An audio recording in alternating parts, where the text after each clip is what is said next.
SDM. Yang saya hormati Bapak Menteri MSI, beliau juga merupakan Kepala Laboratorium Kewirausahaan dan Bisnis Fakultas Ekonomi dan Bisnis Universitas Negeri Makassar. Yang saya hormati Bapak Nurman SMSI yang juga sebagai Ketua Penjaminan Mutu dari Fakultas Ekonomi dan Bisnis Universitas Negeri Makassar, serta Ibu yang sebagai tuan rumah yang telah menerima kita dengan sangat baik pada kemarin sampai hari ini. Terima kasih banyak Ibu. Assalamualaikum warahmatullahi wabarakatuh. Yang saya hormati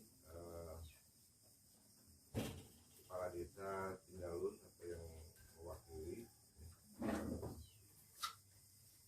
dan yang saya hormati Ibu Indah, Kampung Kasambi, Desa Tindalun, Kecamatan Anggareja, Ibu Haja Sadia SPD.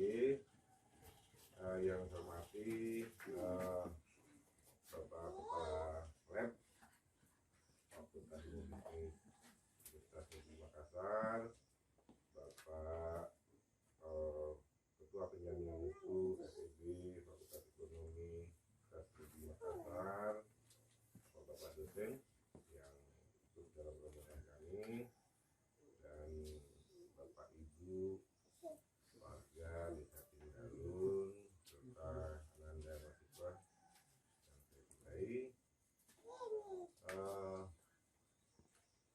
Pertama-tama saya mengucapkan syukur ya, alhamdulillah, karena akhirnya kami tiba di desa ini, desa yang segar ya, yang indah ini. Tadi malam Bapak Ibu sekalian, saya termasuk orang yang sangat-sangat jarang ke desa ya, karena saya nggak punya kampung. Saya jauh di Jawa sana. Beberapa tahun ini nggak bisa pulang ke sana karena kondisi pandemi ini. Nah, dengan adanya kegiatan ini, saya senang sekali bisa jalan-jalan berrekreasi di desa sambil mengadakan kegiatan pengabdian pada masyarakat yang diadakan rutin setiap tahun sudah diprogramkan di UNM. Dan untuk tahun ini Desa Tindalun, Kecamatan Anggareja ya, Anggareja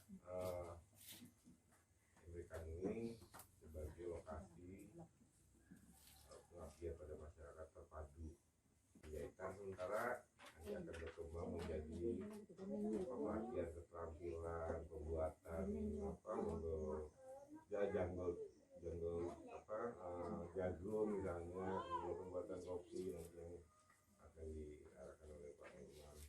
Nah, beberapa potensi di desa ini ya, itu beberapa yang kami sempat lihat itu bisa dikembangkan menjadi sumber-sumber kegiatan ya, jadi sela-sela kesibukan Bapak Ibu dalam bekerja ya di sini, berkebun atau dan lain sebagainya. Dan begitu syukur kami diberikan kepercayaan untuk ditempati dalam penyelenggaraan pengabdian pada masyarakat, khususnya untuk Desa Tindalun dan kemudian untuk masyarakat. Dan tak lupa kita kirimkan salawat kepada Muhammad Sallallahu Alaihi Wasallam. Allahumma shalli ala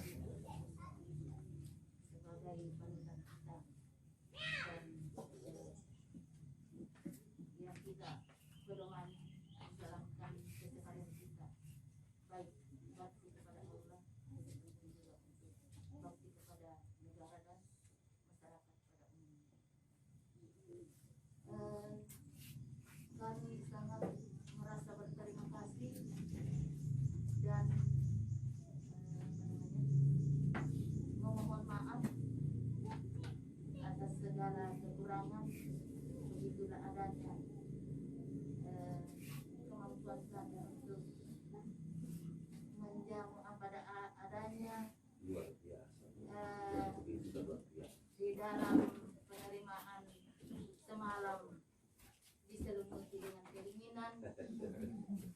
Itu yang kami cari. beralaskan dengan kulit. Tapi itulah, semoga bapak-bapak diberikan kesehatan, baik kedatangan di sini sampai pada pulang kembali untuk berkumpul dengan keluarga. Dan kepada yang sempat kami suguhkan selain air putih untuk bapak dan teman-teman rombongan semua, dan sekali lagi kami sangat dalam menetapkan bahwa saya mau usaha jagung. Kira-kira kenapa mau usaha jagung? Kalau dia tanya, kenapa mau usaha jagung? Salah modal. Ini lagi pertanyaan modal. Nah, apa yang tidak terlihat? Banyak yang tidak terlihat. Yang tidak terlihat itu contohnya apa? Ya, skill kita kan? Skill kita, keterampilan. Nah, inilah keterampilan yang biasa kita sesuaikan dengan usaha kita. Setelah kita pikir-pikir, oh ada potensinya ini. Dari sisi mana? Ya, dari sisi berapa pendapatan itu, Pak? Jadi 7 juta dibagi 150. Nah, berapa kira-kira, siapa yang pintar matematik?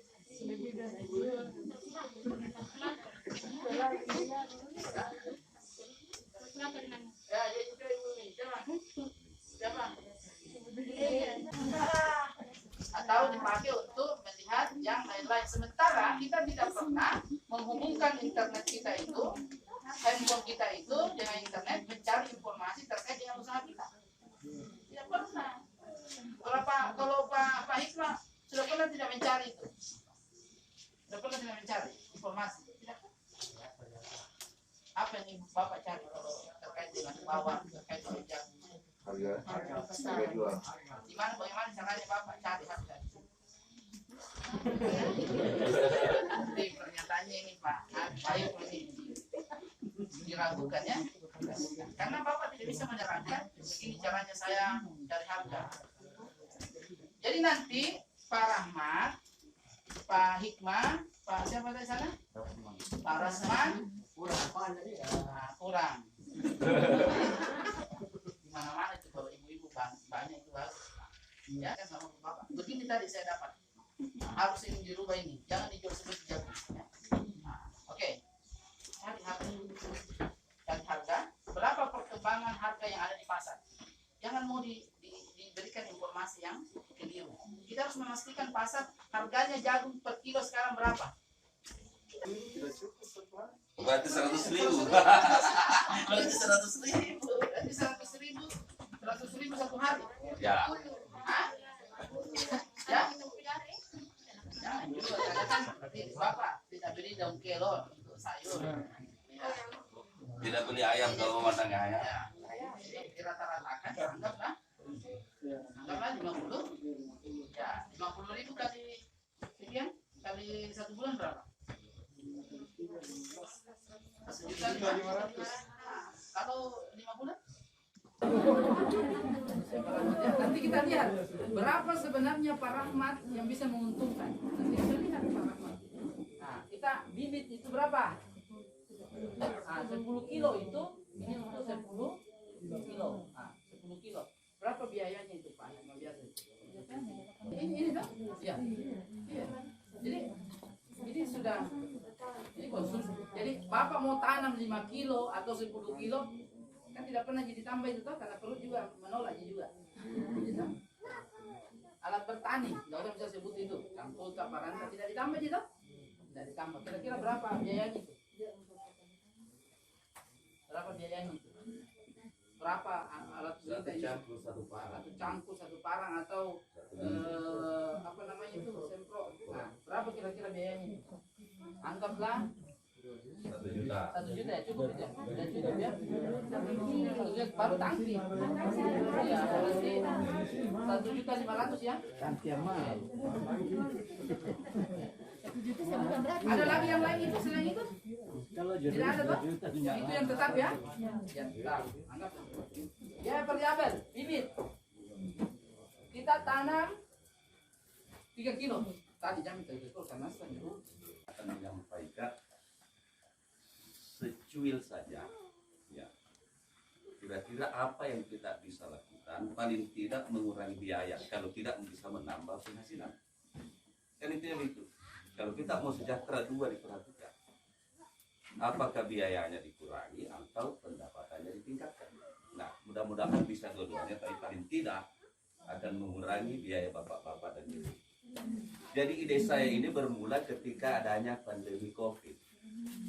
Orang merasa ketakutan dengan COVID karena takut mati. Dan itulah tanda akhir zaman. Orang semakin cinta dunia, takut mati. Akhirnya saya coba cari di internet apa-apa yang kira-kira apa yang bisa dilakukan oleh masyarakat.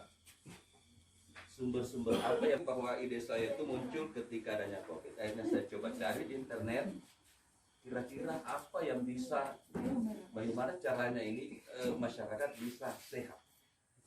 Makanan apa yang bisa dikonsumsi supaya sehat. Akhirnya saya dapat bahwa salah satu makanan yang bisa meningkatkan imunitas masyarakat itu adalah kelor. Dan saya tanya Ananda yang masih rutin ketika mahasiswa saya dulu, sekarang sudah bukan lagi mahasiswa saya tapi partner saya di kampus. Apakah di sana banyak kelor? Banyak sekali katanya Pak. Banyak. Kalau begitu, nah saya coba bagaimana itu kelor dikelola. Karena ya, kalau hanya dimasak dalam bentuk sayur-sayur saja, nah itu sudah biasa dan kita mungkin bosan. Saya cari di internet, ada ternyata hasil penelitian menunjukkan bahwa daun kelor itu bisa dikelola menjadi minuman segar berbentuk teh daun kelor.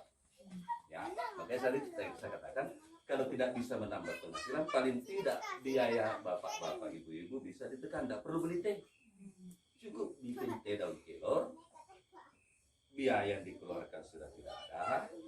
Itu lebih bermanfaat dibanding teh yang dijual, karena itu mengandung zat yang sangat banyak yang bisa menaikkan imunitas kita, dan hasil penelitian menunjukkan bahwa bisa melawan virus corona itu yang kita sangat takuti. Nah, setelah saya ternyata sederhana sekali caranya membuat. Sebenarnya saya sudah bikin contohnya, tapi ketinggalan. Karena mobilnya itu tidak mau pergi, simpan di kampus. Tidak. Jadi ya, tidak jadi dibawa contohnya. Apa boleh buat? Tapi ini sederhana sekali Pak. Saya kira ibu-ibu bapak-bapak gampang. Jadi caranya begitu. Setelah dicuci bersih, dijemur kurang lebih 3 hari supaya tidak kena debu. Itu jemurnya ditutup plastik ya kan? Supaya kotor. Itu 3 hari saya dijemur. Kalau panas-panasnya kering, ya. Setelah kering, itu daun kelor di blender, tapi jangan terlalu halus. Ya, setelah itu sudah jadi teh daun kelor. Khasiatnya bagus, rasanya ya kurang lebih sama dengan teh biasa, warnanya juga. Jadi nanti itu kayak teh serbuk, tinggal bapak ibu siram air panas, campur gula, itulah teh daun kelor. Jadi paling tidak saya katakan tadi, kalau tidak bisa menambah penghasilan, paling tidak ibu tidak perlu beli teh, dan khasiatnya ternyata secara alamiah terbukti itu akan meningkatkan kesehatan kita melawan virus corona. Ya, saya takuti sekarang sampai ibu pakai masker, nggak mau jabat tangan apa. Iya, seperti itu. Nah, itu dari satu sisi bisa menekan dia. Kalau ini bisa dikelola lebih bagus lagi berdasarkan petunjuk yang telah disampaikan tadi, bagaimana kita mengelola itu bisa bernilai ekonomi lagi. Kita kembangkan, kita kelola lebih bagus, tinggal dibungkus baik-baik, kasih nama, tinggal teknik pemasarannya. Dijual lagi, dapat apa boleh buat. Ya, jadi sederhana sekali. Banyak sekali daun kelor kan tidak dibeli, gratis. Tidak ada biayanya. Tidak ada biayanya. Nah, makanya tadi saya bilang paling tidak mengurangi biaya. Tidak perlu makin. Ya. Kemudian kemudian kandungan nutrisinya itu ternyata hasil penelitian di antara semua sumber makanan itu daun kelor yang paling tinggi kandungannya demi kesehatan, hasil penelitian yang milik daun kelor. Makanya waktu COVID saya itu tiap hari saya lupa apa? Sayur kelor. Saya beli kelor. Tidak perlu takut sama lawan. Nah, sudah ada sayur kelornya, sudah tahu bikin tehnya. Nah, apalagi seandainya saya bisa praktekkan tapi ya, tidak mendukung material yang tidak siapkan ya ketinggalan jadi. Tapi sederhana sekali itu tadi, ambil daun kelor, cuci memang bersih, ya, tidak usah lepas dari ini, sudah gampang dicuci. Kan kalau lepas itu susah dicuci, kalau lepas itu jadi batangnya mencuci bersih, sudah itu jemur supaya tidak kena debu, tutup plastik, 3 hari kering, dia akan jatuh sendiri, ya. Setelah itu blender, tidak usah terlalu halus, seperti daun teh saja, ya, itulah teh daun teh. Tinggal dibikin teh seperti teh biasa, mau gula tambah gula sedikit, tidak kilo. Paling tidak ibu tidak perlu beli teh. Nah kalau ini dikelola dengan baik sesuai petunjuknya dari Bapak Pemadil Jasa, bisa menambah penghasilan. Ya, dikelola banyak secara ekonomis, kemasannya dibuat cantik-cantik, dipasarkan lewat jaringan internet, bisa menjangkau seluruh uang. Begitu. Jadi sederhana sekali, mudah-mudahan ini bisa paling tidak mengurangi biaya ibu dan ini potensial sekali untuk dikembangkan menjadi sumber penghasilan. Ya, karena kalau ibu-ibu bapak-bapak punya coba lihat di internet apa manfaat daun kelor, ternyata tidak ada yang kalah tinggi manfaat daun kelor dari semua sumber makanan. Paling bagus untuk menambah kesehatan kita. Ya, kurang lebih itu saja yang saya sampaikan karena mau diperhatikan tidak ada bahannya, tapi kan sederhana dipahami semua itu, atau ada yang mau ditanyakan bagaimana caranya? Tidak ada, gampang sekali itu.